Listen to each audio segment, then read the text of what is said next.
जयराम जी की स्टार्ट करते हैं अपना इंपॉर्टेंट ऑब्जेक्टिव सोशल साइंस की सीरीज जो चल रही है इसका पार्ट नंबर फर्स्ट। ठीक है, तो सोशल साइंस की ये जो सीरीज है इसके पार्ट फर्स्ट में अपन कवर करेंगे टोटल ऑब्जेक्टिव क्वेश्चन।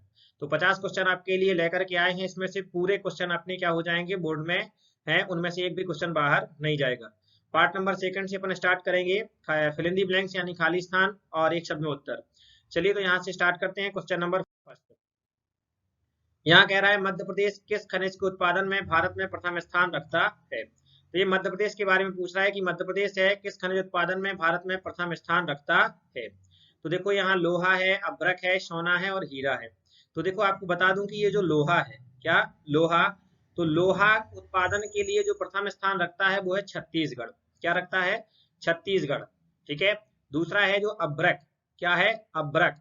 तो ये अभ्रक जो है, अभ्रक का उत्पादन में अगर पहला स्थान है तो ये है आंध्र प्रदेश से। आप याद भी कर सकते हैं कि यहाँ से अभ्रक और यहाँ से आंध्र प्रदेश। ठीक है। फिर आते हैं सोना। तो ये जो सोना है, ये सोना उत्पादन की बात करें तो सोना उत्पादन में जो प्रथम स्थान है ये है कर्नाटक का। किसका है? कर्नाटक का। अब बचा हीरा। तो हीरा उत्पादन में जो मध्य प्रदेश है वो क्या है? भारत का सबसे पहला राज्य है। ठीक है, यानी प्रथम स्थान रखता है। और अगर मध्य प्रदेश में बात करें कि हीरा सबसे ज्यादा कहाँ पाया जाता है तो वो है पन्ना। क्या है? पन्ना। यानी राइट आंसर 4 नंबर का ये जो है ये हो जाएगा हीरा। फिर आ जाते हैं अपन क्वेश्चन नंबर सेकंड पर। यहाँ कह रहा है पंजाब के गवर्नर ओ डायर की गोली मारकर के हत्या की थी। तो पंजाब के जो गवर्नर ओ डायर थे, इनकी गोली मार करके हत्या किसने की थी? यहाँ पहला ऑप्शन है भगत सिंह, चंद्रशेखर आजाद, ऊधम सिंह और मंगल पांडे। तो आपको बता दूं कि ये जो ऊधम सिंह थे, कौन थे? ऊधम सिंह। तो ऊधम सिंह ने क्या किया था कि जनरल ओ डायर की गोली मार करके हत्या कर दी थी। और बात कब की है? तो ये बात है अपनी 13 मार्च और 1940 की। कब की बात है ये? 13 मार्च 1940 की। ठीक है, ये अपना 1940 क्या हो गया, लिख गया। ये बात है 13 मार्च 1940 की। तो ये 13 सही से नहीं दिखाई दे रहा है, लीजिए ये 13 मार्च 1940 में ऊधम सिंह ने क्या किया था कि ओ डायर को गोली मार करके हत्या कर दी थी। ठीक है। अब सुनिए क्या बात ये थी, ये जलियांवाला बाग कांड से रिलेटेड है। तो ये पूछा जा सकता है कि जलियांवाला बाग हत्याकांड कब हुआ था। तो ये जो जलियांवाला बाग हत्याकांड है ये भी हुआ था हमारा 13 अप्रैल, यहाँ मार्च है। और जब अगर पूछे कि जलियांवाला बाग हत्याकांड कब हुआ था तो ये था 13 अप्रैल और 1919 को।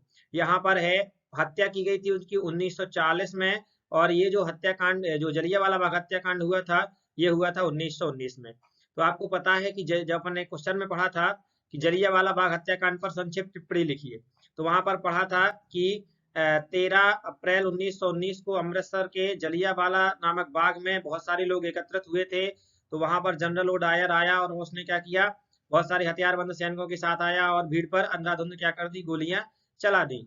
तो ये बहुत बड़ा भीषण नरसंहार था जिसके लिए ऊधम सिंह जो थे इन्होंने 13 मार्च 1940 को ये जो ओ डायर था उसको क्या कर दिया, गोली से उसकी हत्या कर दी। राइट आंसर इसका ऊधम सिंह। ठीक है। भगत सिंह ने भी हत्या की थी। और चंद्रशेखर आजाद तो ये स्वयं क्या हुए थे, घिर गए थे। तो ये क्या हो गए थे, इन्होंने अपने आप को गोली मार ली थी। और मंगल पांडे से जो विकल्प बनता है ये है कि प्रथम स्वतंत्रता सेनानी 1857 के प्रथम स्वतंत्रता सेनानी कौन है, तो इसका राइट आंसर होता है मंगल पांडे। नेक्स्ट आ जाते हैं अपने क्वेश्चन नंबर थर्ड पे। क्वेश्चन नंबर थर्ड ये है, यहाँ पर कह रहा है कि झंडा सत्याग्रह का प्रारंभ मध्य प्रदेश के किस शहर से हुआ था। क्या कह रहा है? झंडा सत्याग्रह का प्रारंभ मध्य प्रदेश के किस शहर से हुआ था। तो ये जो झंडा सत्याग्रह है ये मध्य प्रदेश के जबलपुर से हुआ था। और ये बात बता दें कि ये जो झंडा सत्याग्रह है ये कब चल रहा था। तो ये झंडा सत्याग्रह था ये 1923 की बात है। कब की बात है? 1923। ठीक है। चलिए तो इसका राइट आंसर हो गया जबलपुर। अगर आपसे शायद पूछ दे, जब बहुत डिफिकल्ट पेपर आता है तब पूछ दे कि झंडा सत्याग्रह का प्रारंभ कब हुआ, तो 1923। ठीक है। फिर आते हैं चौथा नंबर पे, संविधान में मौलिक कर्तव्य कितने बताए गए हैं। तो संविधान में मौलिक कर्तव्य बताए गए हैं 10 की जगह अब हो गए हैं 11। पहले थे 10 और अब एक और नया कर्तव्य जुड़ गया है तो कितने हो गए, 11। अब आते हैं नेक्स्ट क्वेश्चन पे, पांचवा। यहाँ कह रहा है जनसंख्या की दृष्टि से भारत का विश्व में कौन सा स्थान है। तो बात बता दें, जनसंख्या की दृष्टि से भारत का विश्व में है दूसरा स्थान। कौन सा स्थान है? दूसरा। और यहाँ जो सातवां है ये है क्षेत्रफल की दृष्टि से। किसकी दृष्टि से? क्षेत्रफल की दृष्टि से विश्व में सातवां स्थान है और जनसंख्या की दृष्टि से दूसरा। ठीक है। तो जनसंख्या की दृष्टि से पहला स्थान किसका है, तो पहला स्थान है चीन का। नेक्स्ट आते हैं, जो छठवां नंबर है, यहाँ कह रहा है केवलादेव घाना जो पक्षी विहार है ये कहाँ स्थित है इसमें, तो ये जो है राजस्थान में स्थित है, यानी 2 नंबर का इसका राइट आंसर हो जाएगा। फिर आते हैं नेक्स्ट क्वेश्चन 7 नंबर पे, यहाँ कह रहा है ब्रिटिश ईस्ट इंडिया कंपनी की स्थापना कब हुई, तो हम जानते हैं कि ईस्ट इंडिया कंपनी की स्थापना 1600 ईस्वी में हुई थी। तो ये कितने क्वेश्चन अपनी कंप्लीट हो गए, 7 नंबर। अब आते हैं 8 नंबर के क्वेश्चन पे, और क्वेश्चन ये कह रहा है कि कांग्रेस का विभाजन हुआ था, कांग्रेस का विभाजन हुआ था, तो आपको बता दें कि कांग्रेस का जो विभाजन हुआ था ये हुआ था सूरत अधिवेशन में। किसमें हुआ था, सूरत अधिवेशन में। नेक्स्ट आ जाते हैं, भारत के संविधान में कितने अनुच्छेद हैं, तो इसका राइट आंसर है भारत के संविधान में 395 अनुच्छेद हैं। अब जो अनुच्छेद हैं वो क्या हो गए, उनकी संख्या बढ़ गई है, क्या हो गई है, बढ़ गई है। लेकिन 10th क्लास में जो आप लोगों का एग्जाम में आता है उसका ऑप्शन 395 अगर आपको दिया गया है तो क्या है, वही लगाना है। लेकिन अगर जब कम्पिटिटिव एग्जाम में पहुंचोगे तो आपको जो कंपटीशन वाली हम वीडियो बनाते हैं उसमें डिटेल से पढ़ लेना, पूरा बताया गया है इनके बारे में, ठीक है। ये जो है अपनी वीडियो केवल किसके ऊपर बेस्ड है, केवल 10th क्लास के लिए, तो यहाँ पर आपको राइट आंसर केवल 395 ही याद रखना है। फिर आता है 10वां नंबर का, यहाँ कह रहा है हथियारों की दौड़ का संबंध है, तो हथियारों की दौड़ का संबंध किससे है, गरीबी से, बेरोजगारी से, आतंकवाद से और अशिक्षा से। तो देखिए गरीबी से जरूरी नहीं है कि हर एक गरीब इंसान हथियार ही उठा ले, बेरोजगारी इंसान को कुछ करने के लिए मजबूर करती है, लेकिन जरूरी नहीं है कि हर एक बेरोजगार इंसान क्या करे, हथियार उठाए। लेकिन यहाँ जो तीसरे नंबर पे है आतंकवाद, इसमें हर आतंकवादी के पास आपको क्या होंगे, हथियार मिलेंगे, तो इसका राइट आंसर हो जाएगा आतंकवाद से। फिर आते हैं 11 नंबर पे, यहाँ पूछ रहा है आंध्र प्रदेश और उड़ीसा के डेल्टा क्षेत्रों तथा गंगा के मैदानों में सामान्यतः कौन सी मिट्टी पाई जाती है, तो जो आंध्र प्रदेश है और उड़ीसा इनके मैदानों में पाई जाती है जलोढ़ मिट्टी, जो सेकंड नंबर पे इसका राइट आंसर। फिर आते हैं 12 नंबर यानी 12 नंबर पे, यहाँ कह रहा है निम्नलिखित में से कौन उदारवादी विचारों का नहीं था। तो अब आप समझिए, दो प्रकार के दल आप लोगों ने सुने होंगे, नरम दल और गरम दल। क्या सुने हैं, नरम दल और गरम दल। तो जो नरम दल था इसमें जो टोटल जितने भी नेता थे ये सभी क्या करते थे, अहिंसा के द्वारा स्वतंत्रता चाहते थे। क्या चाहते थे, अहिंसा के द्वारा स्वतंत्रता चाहते थे कि हमें हिंसा न करनी पड़े और हमें आजादी मिल जाए। और जो दूसरे थे गरम दल वाले, ये क्या चाहते थे, वो क्या करते थे, लड़ाई झगड़े में विश्वास रखते थे, बोले हिंसा के बिना काम नहीं होने वाला है, ठीक है। तो इस तरीके से दो दल थे। तो जो गरम दल के थे उन्हें कहा गया उग्रवादी, क्या कहा गया, उग्रवादी। और जो नरम दल के थे उन्हें कहा गया उदारवादी। तो यहाँ पर नीचे 4 नेताओं के नाम दिए हैं, ठीक है। तो यहाँ इसमें से आपको ये बताना कि उदारवादी विचारों का नहीं था, नहीं था का मतलब होता है कि 3 इसमें उदारवादी होंगे, ठीक। तो जो उदारवादी थे वो किसमें विश्वास करते थे, अहिंसा में। चलिए, तो यहाँ दादा भाई नेहरूजी उदारवादी थे। अरविंद घोष, यही राइट आंसर है, क्योंकि अरविंद घोष जो है ये उदारवादी नहीं थे, उग्रवादी थे। गोपाल कृष्ण गोखले, फिरोज शाह मेहता, महात्मा गांधी, ये सभी कौन से थे, उदारवादी थे। चलिए आ जाते हैं 13 नंबर का क्वेश्चन, यहाँ कह रहा है जुलाई 1947 में ब्रिटिश संसद ने भारतीय स्वतंत्रता अधिनियम पारित किया, जिसके अनुसार 2 स्वतंत्र देशों का निर्माण हुआ। तो जब 1947 में एक नियम पारित किया गया तब 2 देशों का निर्माण, ये भारत और पाकिस्तान का हुआ था, ठीक है। भारत और पाकिस्तान का बंटवारा हुआ था ना, तो यही है। फिर आते हैं उसके बाद 13वें नंबर के 14वां नंबर का क्वेश्चन, यहाँ कह रहा है कि भारत का संविधान कब लागू हुआ। भारत का संविधान कब लागू हुआ, तो ये 26 जनवरी 1930 को नहीं है। दूसरा है 15 अगस्त 1947 को। तो 15 अगस्त 1947 को देश स्वतंत्र हो गया था, ना कि संविधान लागू हुआ था। और ये 26 जनवरी 1950 को, तो यही इसका राइट आंसर हो जाएगा। क्या हो जाएगा, 26 जनवरी 1950 को संविधान लागू किया गया था। और आपको एक बात और बता दें कि 26 जनवरी जो है, 26 जनवरी 1949 को, क्या 26 जनवरी 1949 को संविधान जो है इसे अंगीकार कर लिया गया था। क्या कर लिया गया था, अंगीकार कर लिया गया था, जबकि पारित किया गया था 26 जनवरी 1950 को, ठीक है। चलिए नेक्स्ट आ जाते हैं अपने क्वेश्चन पे। 15 नंबर का है, यहाँ नशा मुक्ति के लिए मद्य निषेध अभियान किसने चलाया, तो इसका राइट आंसर है महात्मा गांधी। क्या है, महात्मा गांधी। महात्मा गांधी जी ने नशा मुक्ति के लिए मद्य निषेध अभियान चलाया। अब आप एक बात और सुने, महात्मा गांधी के द्वारा बहुत सारे आंदोलन चलाए गए, जैसे दांडी यात्रा, सविनय अवज्ञा आंदोलन, असहयोग आंदोलन, ठीक है। तो आपको याद रखना है कि इन सभी को किसने चलाया है, महात्मा गांधी ने। फिर आ जाते हैं मध्य प्रदेश, ये थोड़ा सा रा गलत लिख गया है यहाँ, मध्य प्रदेश किस खनिज के उत्पादन में प्रथम स्थान रखता है, और ये क्वेश्चन भी रिपीटेड है तो इसको हम डायरेक्टली आंसर लगा देंगे हीरा। फिर आते हैं 1857 के संग्राम के समय भारत के गवर्नर जनरल कौन थे, तो 1857 के समय जो भारत के गवर्नर जनरल थे वो थे लॉर्ड कैनिंग। कौन थे? कैनिंग। और आप लोगों ने ये लॉर्ड डलहौजी जो है इनको पढ़ेंगे अपन फिल इन दी ब्लैंक्स यानी खाली स्थान में, कि बिलाई नीति का अनुसरण किसने किया था या बिलाई नीति किसके द्वारा चलाई गई थी, तो उसका राइट आंसर हो जाएगा डलहौजी। फिर आ जाते हैं 18वें नंबर पर क्वेश्चन, और ये कह रहा है बंगाल विभाजन किसने किया था, तो बंगाल विभाजन जो था लॉर्ड कर्जन ने कराया था। किसने कराया था? लॉर्ड कर्जन ने। क्लियर हुआ? अब देखिए ये जो बंगाल विभाजन है, कभी कभी ये पूछ देता है कि बंगाल विभाजन कब हुआ था, तो बंगाल विभाजन जो है ये हुआ था हमारा 1905 में। कब हुआ था? 1905 में। ठीक है, 1905 में बंगाल विभाजन हुआ। अगर डेट की बात करें कि कब हुआ था, तो ये हुआ था 16 अक्टूबर। 16 अक्टूबर। ठीक है, ये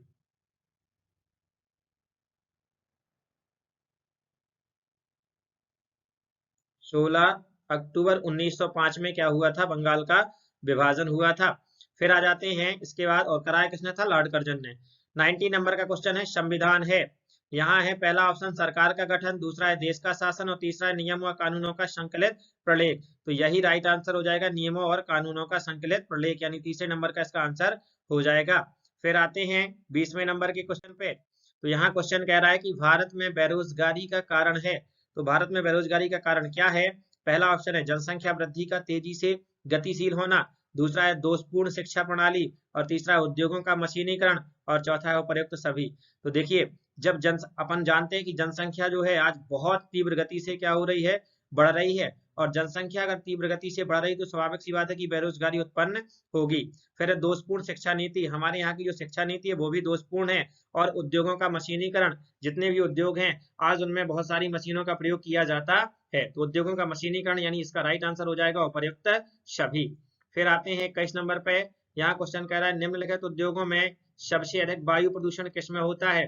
तो देखें, वायु प्रदूषण देखो होता तो सभी उद्योगों में है, लेकिन कह रहा है सबसे अधिक, तो इसका राइट आंसर हो जाएगा रासायनिक उद्योग, यानी तीसरे नंबर का ये वाला राइट आंसर हो जाएगा। फिर आते हैं 22 नंबर का। यहाँ कह रहा है मुंबई बंदरगाह के दबाव को कम करने हेतु बंदरगाह विकसित किया गया। तो ध्यान से सुने, बहुत जगह आप लोगों को मिलेगा ये हल्दिया। क्या मिलेगा? कई जगह अगर आप सीरीज वगैरह उठाते हो तो हल्दिया मिलेगा, जबकि इसका राइट आंसर क्या है? न्यावा सेवा। ठीक है, कि मुंबई जो है, मुंबई बंदरगाह के दबाव को कम करने के लिए न्यावा सेवा नामक बंदरगाह विकसित किया गया। और ये जो न्यावा सेवा बंदरगाह है, ये आधुनिक साज मतलब आधुनिक तरीके का ये क्या है? बंदरगाह है। चलिए फिर आ जाते हैं, अगला है विश्व स्तर। ये दा गलत यहाँ लिखा है बीच में। विश्व स्तर पर भू शिखर सम्मेलन आयोजित हुआ था। तो ये तो आप लोगों को पता है कि ब्राजील में के रियो डी जेनेरो में हुआ था। कानपुर के में आंदोलन शुरू किया था। कानपुर में आंदोलन किसने शुरू किया था? तो देखिए, रानी लक्ष्मीबाई ने झांसी में किया था, तात्या टोपे ग्वालियर में थे, तो ये नाना साहेब इसका राइट आंसर है। ठीक है, आप लोगों से पूछा जाता है कि नाना साहेब को किस में जेल में बंद कर दिया गया था, तो बिठूर जेल है। इस तरीके से आगे पढ़ेंगे अपन खालिस्तान में।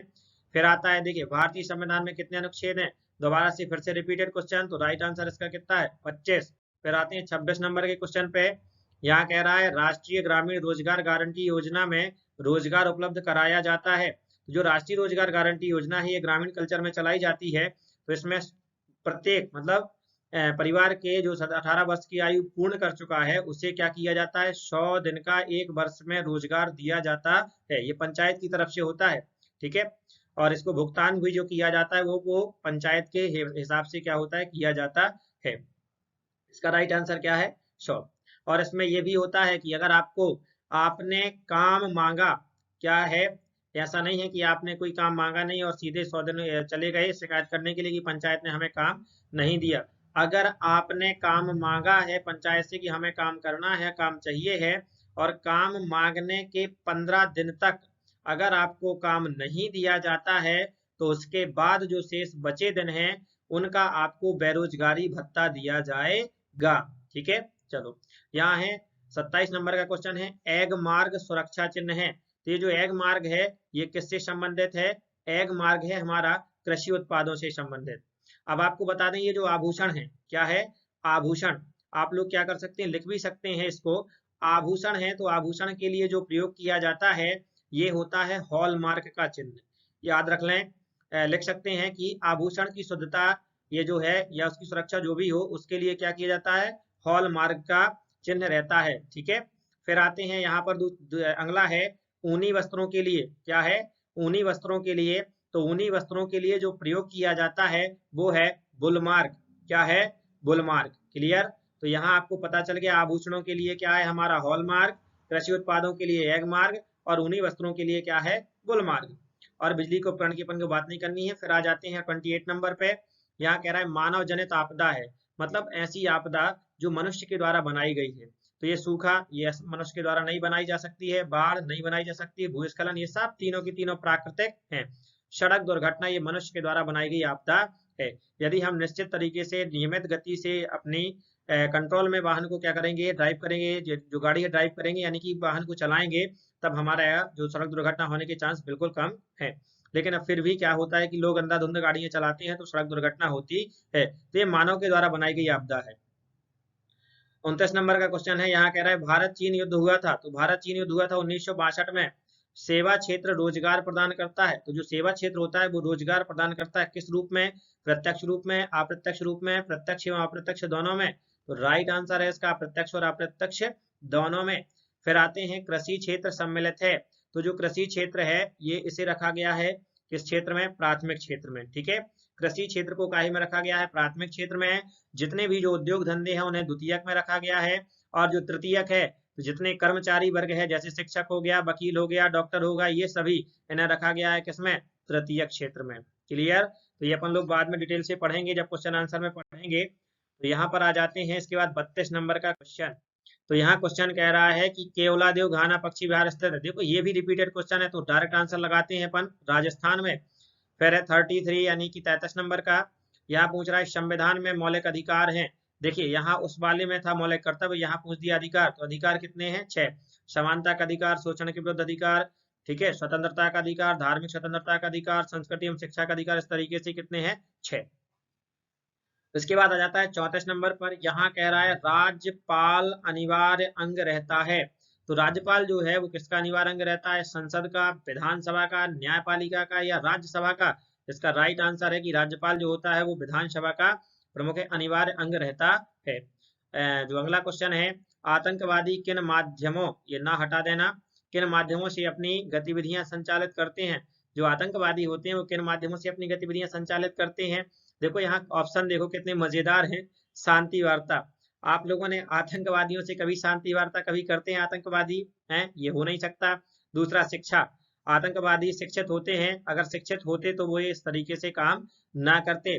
ठीक है, और उसके बाद है राजनीति, राजनीति से उनका ज्यादा लेना देना नहीं रहता। और लास्ट में हत्या और अपहरण, तो आतंकवादी जो होते हैं वो हत्या और अपहरण करके द्वारा ये हत्या और अपहरण करके ही क्या करते हैं, अपनी गतिविधियां संचालित करते हैं।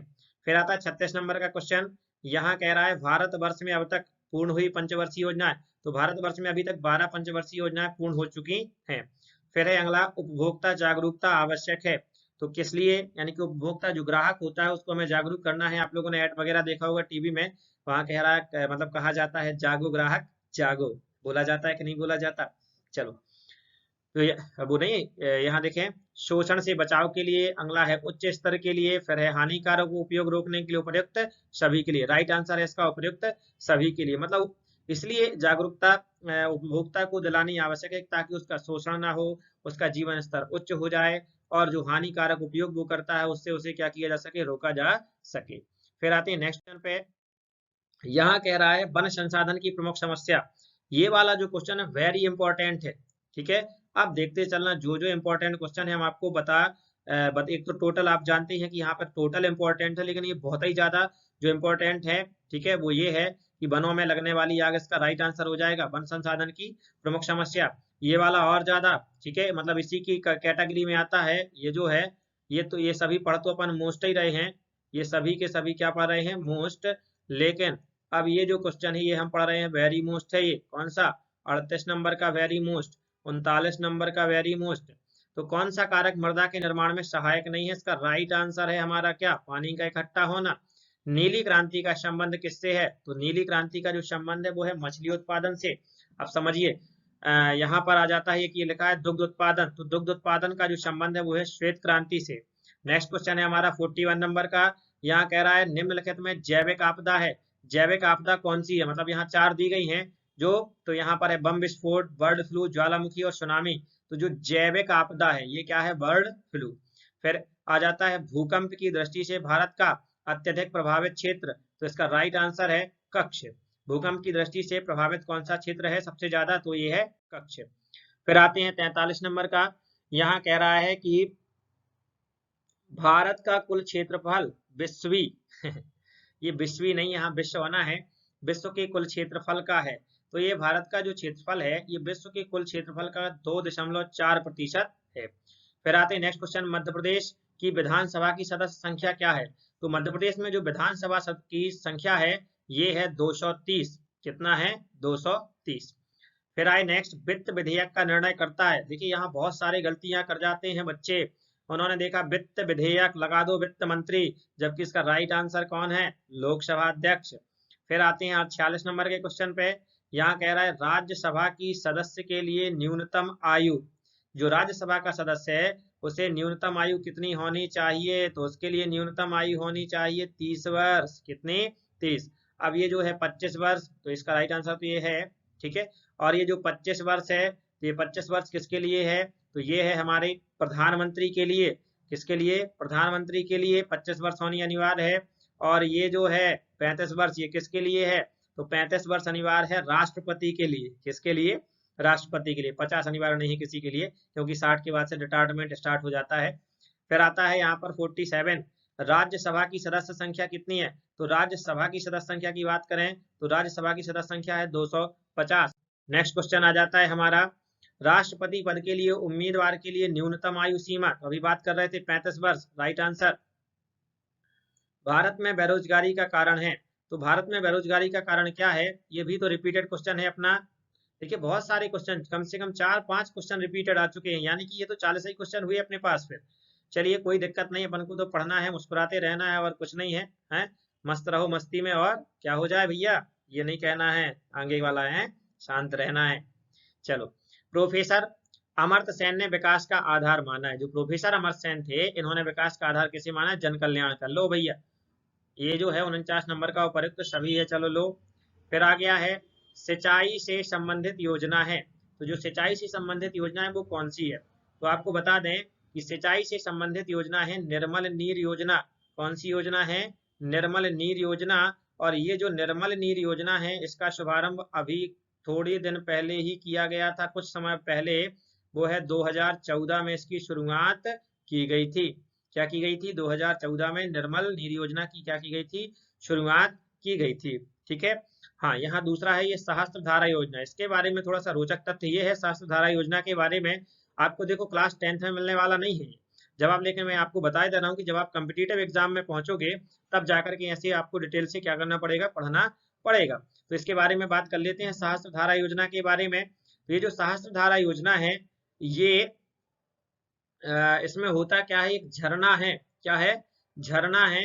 और उस झरने के पास में बहुत सारी गुफाएं हैं, क्या है, गुफाएं हैं। तो देखा ये जाता है कि यहाँ पर बहुत सारे पोलियो से ग्रसित बच्चे, क्या, पोलियो रोग से ग्रसित बच्चे वहां पर आते हैं, और उन झरनों में गंधक के पानी जो होता है उसके द्वारा उनको स्नान कराया जाता है, जिससे कहा गया है कि इससे क्या हो जाते हैं कि वो ठीक हो जाते हैं। इस तरीके से है, डिटेल से अपन बाद में पढ़ेंगे इनको, जब अपन अगर आप लोग क्या करेंगे, कम्पिटिटिव वाली जो वीडियो अपनी डली हुई है वो देखेंगे तो उसमें अपन क्या करेंगे, पढ़ेंगे। चलिए नेक्स्ट अपना स्टार्ट करते हैं, अभी 10th क्लास से फोकस करें। लैटिन भाषा में मुद्रा को क्या कहते हैं, तो ये इंपॉर्टेंट क्वेश्चन है। लैटिन भाषा में मुद्रा को कहते हैं मोनेटा। अब ध्यान से देखें, ये जो प्रोफेसर अमर्त्य सेन वाला है ये वाला वेरी इंपॉर्टेंट क्वेश्चन है, यहाँ से क्लियर। बस यहाँ देखा जाए ये तो अति से ज्यादा इंपॉर्टेंट है। अब देखिए सुनिए, आप लोग बहुत सारी वीडियो वगैरह देखते हैं, उसमें लिखा रहता है 5 मिनट में टोटल ऑब्जेक्ट क्लियर कीजिए। क्या भाई 5 मिनट में टोटल ऑब्जेक्ट क्लियर किए जा सकते हैं, नहीं किए जा सकते ना। तो ऐसे अपन को नहीं, अपन को क्या करना है, केवल अपना पूरा डिटेल से पढ़ना है। तो ये था हमारा पार्ट नंबर फर्स्ट, क्योंकि हमें नंबर चाहिए कितने, टोटल नंबर चाहिए 100 में से 100, हमें टोटल नंबर चाहिए है 100 में से 100, हमें खिलवाड़ नहीं करना है अपने साथ, है। तो इसीलिए अपन को ये वाला पहला वाला पार्ट हो गया। नेक्स्ट वाले पार्ट में आप लोगों के लिए मैं लेकर के आऊंगा जो फिल इन दी ब्लैंक्स यानी खाली स्थान है, और उसके बाद अपना ये रहेगा, अगर हो जाएगा कवर हो जाएगा एक ही पार्ट में तो बढ़िया है, नहीं तो नेक्स्ट वाले पार्ट में भी अपन क्या होंगे 3 पार्ट कर देंगे अपलोड, 4 पार्ट कर देंगे।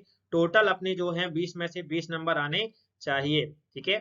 और जो क्वेश्चन आंसर है वो आप लोग घर में यहाँ पर क्लास में आकर के देख सकते हैं, वीडियो को देखें, पढ़ते रहें, मुस्कुराते रहें। साइंस की भी सीरीज है, संस्कृत की भी सीरीज है, सभी बच्चों की सीरीज बनी हुई है, तो देख लें, किसी कोई भी आपका ऑब्जेक्टिव छूटेगा नहीं, ठीक है। तो पढ़ते रहें, मुस्कुराते रहें, मिलेंगे आपके साथ नेक्स्ट वाली वीडियो में।